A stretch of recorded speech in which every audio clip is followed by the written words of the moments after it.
नरेंद्र मोदी जायज़ा ले रहे हैं और आज ही उन्होंने पटना एयरपोर्ट के नए टर्मिनल का उद्घाटन किया है। करीब 1200 करोड़ रुपए की लागत से ये नया टर्मिनल बना है। ये नवनिर्मित यात्री टर्मिनल का उद्घाटन और इस नए टर्मिनल की क्षमता की बात करें तो सालाना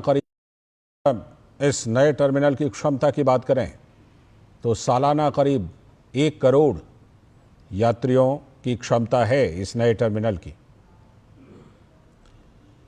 करीब 1200 करोड़ रुपए की लागत से यह नया टर्मिनल बना है और इस नए टर्मिनल के बन जाने के बाद जो पटना से अंतर्राष्ट्रीय उड़ानें हैं वो भी अब चालू हो जाएंगी।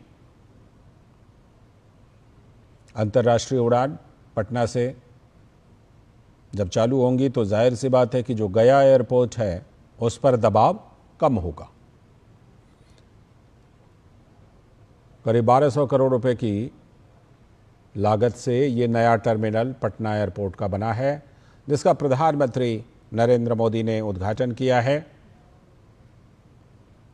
प्रधानमंत्री नरेंद्र मोदी 2 दिवसीय दौरे पर हैं। 4 राज्यों का उनका दौरा था। हालांकि सिक्किम में वो उपस्थित नहीं हो पाए, वर्चुअली उन्होंने हिस्सा लिया कार्यक्रम में क्योंकि मौसम ख़राब था। उसके बाद पश्चिम बंगाल गए और अब प्रधानमंत्री नरेंद्र मोदी बिहार पहुंचे हैं। बिहार में उनका कई कार्यक्रम है। प्रधानमंत्री नरेंद्र मोदी का आज भी और कल भी प्रधानमंत्री नरेंद्र मोदी का बिहार में कई कार्यक्रम है। बिहार को प्रधानमंत्री विकास परियोजनाओं की सौगात देने वाले हैं। काराकाट में भी उनका कार्यक्रम है।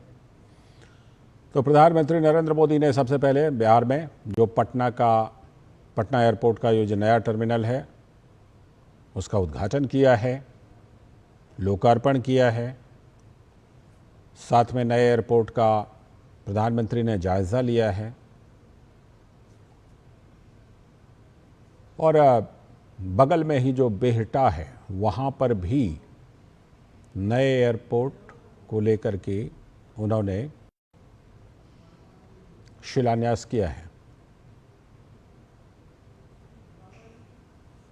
ये जो नया एयरपोर्ट है बिल्कुल वर्ल्ड क्लास आधुनिक सुविधाओं से भरपूर, 1200 करोड़ रुपए की लागत और हर साल करीब 1 करोड़ यात्री इसकी क्षमता है।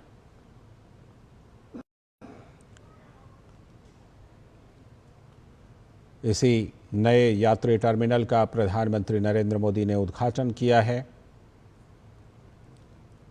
बिहार को विकास की बड़ी सौगात भी प्रधानमंत्री नरेंद्र मोदी देने वाले हैं इस दौरे के दौरान, और इसमें से इस दौरे के दौरान ये पहली सौगात जब बिहार को पटना एयरपोर्ट को नया टर्मिनल प्रधानमंत्री नरेंद्र मोदी ने उसका उद्घाटन किया। हमारे संवाददाता राजेश राज भी हमारे साथ जुड़ चुके हैं जो इस खबर पर पूरी नज़र रखे हुए हैं। राजेश, ज़रा बताइए कि ये जो नया टर्मिनल है, हम देख तो पा रहे हैं कुछ दृश्यों में, लेकिन ज़रा हमारे दर्शकों के लिए बताइए कि किस तरह से ये ख़ास है और प्रधानमंत्री ने जिस तरह इसका जायज़ा लिया और उद्घाटन किया, बिहार के लोगों के लिए, आसपास के लोगों के लिए कितना खास? देखिए, बिल्कुल लालचंद्र, आपने सही कहा कि यह बिहार वासियों की एक बहुप्रतीक्षित मांग रही थी, क्योंकि जब हम देश के विभिन्न राज्यों के राजधानियों में जब एयरपोर्ट पर उतरते हैं तो एक एयरपोर्ट वाला फील मिलता है, लेकिन जब हम बिहार की राजधानी पटना के एयरपोर्ट पर जब बाहर निकलते थे तो कई बार ये एयरपोर्ट होने का फील ही नहीं कराता था। लेकिन जब आप इस नए टर्मिनल भवन से बाहर निकलेंगे तो आपको बिल्कुल लालचंद्र लगेगा कि ये दिल्ली का एयरपोर्ट है और इतनी खूबसूरती, इतनी शानदार तरीके से इसकी साज सज्जा की गई है। पूरे बिहार की जो सांस्कृतिक, और ये जो अभी आप तस्वीरें देख रहे हैं, यह पटना में प्रधानमंत्री नरेंद्र मोदी में पटना में जो रोड शो है उसमें पहुंच गए हैं। भव्य रोड शो पटना में प्रधानमंत्री नरेंद्र मोदी का बिहार दौरे के दौरान प्रधानमंत्री का पटना में रोड शो का भी कार्यक्रम है और उसी की तस्वीरें आप इस समय अपने टेलीविजन स्क्रीन पर देख रहे हैं। रोड शो में भारी भीड़ उमड़ी है। प्रधानमंत्री का स्वागत करने के लिए लोग बड़ी संख्या में जुटे हैं।